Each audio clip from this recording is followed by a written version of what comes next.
South to north Bharat Jodo Yatra నిర్వహించిన AICC నేత రాహుల్ గాంధీ రెండో విడత యాత్రకు రెడీ అవుతున్నారు. జనవరి 14 నుంచి మార్చి 20 వరకు బస్సు యాత్ర నిర్వహించనున్నారు. అయితే మొదటి విడతలో జోడో యాత్ర పేరు పెట్టగా ఈసారి యాత్రకు భారత్ న్యాయ యాత్ర అని నామకరణం చేశారు.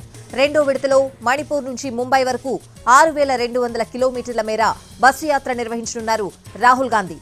ఇదే అంశానికి సంబంధించిన పూర్తి అప్డేట్స్ అడిగి తెలుసుకుందాం. మా ప్రతినిధి రాజు ఢిల్లీ నుంచి లైవ్ లో ఉన్నారు. రాజు,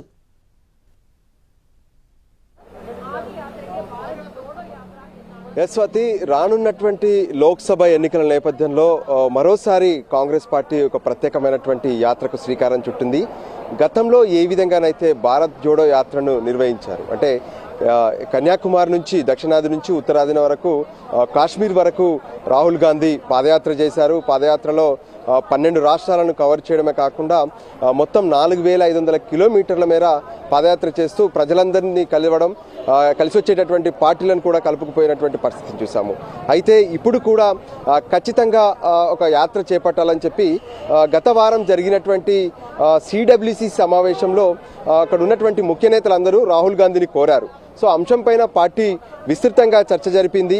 ఏదైతే అటు కొత్తగా ఈ యాత్ర పేరు అంటే భారత్ జోడో 2.0 అని చెప్పి మొదట్లో అనుకున్నారు, కానీ ఇప్పుడు కాంగ్రెస్ భారత న్యాయయాత్ర పేరుతో ఈ యాత్రను నిర్వహించబోతున్నారు. ఈ యాత్ర మణిపూర్లో ప్రారంభమై ముంబైలో ముగియబోతుంది. మొత్తం కూడా అటు రాష్ట్రాలన్నీ కవర్ చేయడం, అంటే ఈస్ట్ టు వెస్ట్ అనేది ఇక్కడ ప్లానింగ్ కనిపిస్తుంది. సో ఈ యాత్రలో గతంలో లాగా అంటే ఎన్నికలు చాలా త్వరగా వచ్చేస్తున్నాయి. మార్చి నెలలో దీనికి సంబంధించినటువంటి నోటిఫికేషన్ వచ్చే అవకాశం కనిపిస్తుంది. సో ఖచ్చితంగా అందుకంటే ముందే ముగించాలి కాబట్టి అందుకోసం ప్రత్యేకంగా ఏదైతే జనవరి 14 నుంచి ప్రారంభించి మార్చి 20వ తేదీన ఈ యాత్రను ముగించాలనే ప్రణాళికను సిద్ధం చేశారు. మొత్తం కూడా 6200 కిలోమీటర్ల మేర ఈ యాత్ర ఉండబోతుంది. అయితే పాదయాత్ర కాకుండా ఈసారి బస్సు యాత్ర ఉండబోతుందని చెప్పుకోవచ్చు. ఎందుకంటే బస్సు యాత్ర ద్వారా ఎక్కువ కిలోమీటర్లు ప్రయాణించడమే కాకుండా ఎక్కడైతే కీలక ప్రాంతాలు ఉంటాయో ఎక్కువ మంది ప్రజలను కలిసేటటువంటి అవకాశం ఉన్నటువంటి చోట పాదయాత్ర రూపంలో ఈ యాత్ర కవర్ చేసేందుకు ప్లాన్ చేస్తున్నారు.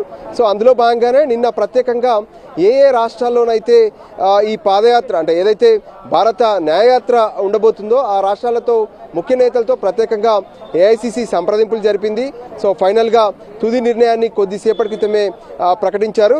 సో దాంట్లో భాగంగా ఈ రాష్ట్రాలను గనక మనం అబ్జర్వ్ చేస్తే అంటే మణిపూర్లో చూస్తున్నాము, గత ఏడాది కాలంగా మణిపూర్లో కొంత అశాంతి నెలకొంది.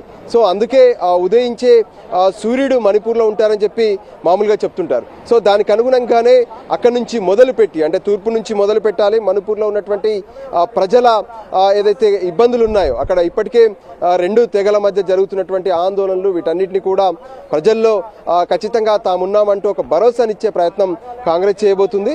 అందులో భాగంగానే మణిపూర్లో మొదలయ్యేటటువంటి భారత న్యాయయాత్ర ఆ తర్వాత నాగాలాండ్ చేరుకుంటుంది. నాగాలాండ్ తర్వాత అస్సాం, మేఘాలయ, వెస్ట్ బెంగాల్, బీహార్, ఒరిస్సా, ఛత్తీస్గఢ్, ఉత్తరప్రదేశ్ అంటే యూపీ, ఆ తర్వాత మధ్యప్రదేశ్ వెళ్తారు, రాజస్థాన్, ఆ తర్వాత గుజరాత్, చివరికి మహారాష్ట్ర చేరుకుంటారు.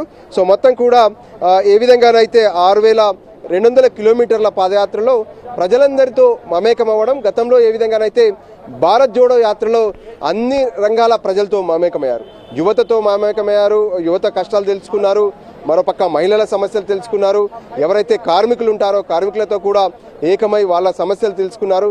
సో దానికి అనుగుణంగానే ఈసారి భారత న్యాయయాత్రలో కూడా ఖచ్చితంగా అన్ని వర్గాలతో మమేకమవుతూ భారతదేశంలో ఉన్నటువంటి అన్ని సమస్యలను తెలుసుకునే ప్రయత్నం చేస్తున్నాము. గతంలో ఏ విధంగానైతే అంటే దక్షిణాది నుంచి ఉత్తరాది వరకు యాత్ర సాగిందో భారత్ జోడో యాత్ర, ఈసారి తూర్పు నుంచి పడమర వరకు భారత్ న్యాయ యాత్ర రాహుల్ గాంధీ చేపట్టబోతున్నారు.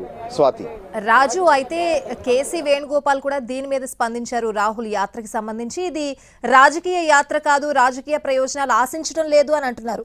అంటే ఈ యాత్ర ముఖ్య ఉద్దేశం ఏమని అనుకోవాలి?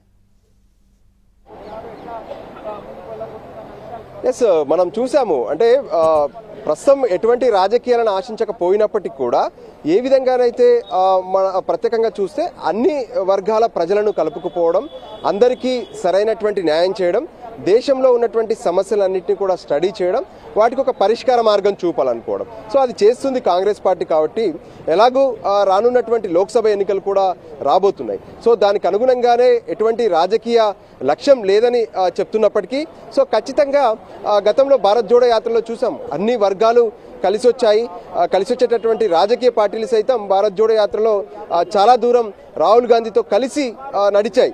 సో అదే విధంగా ఈ యాత్రలో కూడా, అంటే భారత్ న్యాయ యాత్రలో కూడా రాజకీయ లక్ష్యాలు ఉండకపోయినప్పటికీ ప్రజా సమస్యలను అయితే ఖచ్చితంగా ప్రస్తావిస్తారు. దానికి అనుగుణంగా పరిష్కార మార్గాలు, ప్రజలతో మమేకం అవ్వడం అనేది చాలా కీలకంగా ఉండబోతుంది.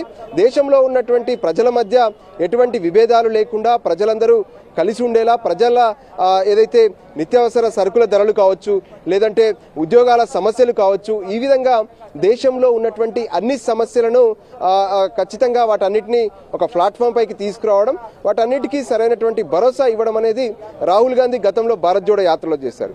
సో అదేవిధంగా ఈసారి కూడా ఖచ్చితంగా భారత్ న్యాయ యాత్రలో కూడా దేశ ప్రజలందరికీ తాము మద్దతుగా ఉన్నాము, ఖచ్చితంగా ప్రతి సమస్యను ప్రజెంట్ చేస్తాము అనే విషయాన్ని తెలియజెప్పబోతున్నారు. అందులో భాగంగానే మణిపూర్ నుంచి మహారాష్ట్రలో ఉన్నటువంటి ముంబై వరకు కూడా ఈ యాత్ర సాగబోతుంది. Swathi. Right Raju, thanks for the updates.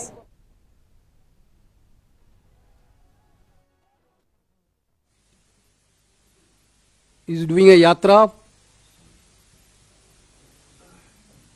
with the great experience from the first Bharat Jodo Yatra. Certainly this yatra is going to interact with the youth of this country, women of this country, or marginalized people, and different areas of the people. This yatra will cover a distance of 6,200 kilometers. 6,200 kilometers. And will traverse the following states: Manipur, Nagaland, Assam, Meghalaya, West Bengal, Bihar, Jharkhand, Odisha, Chhattisgarh, UP, Madhya Pradesh, Rajasthan, Gujarat, and finally Maharashtra.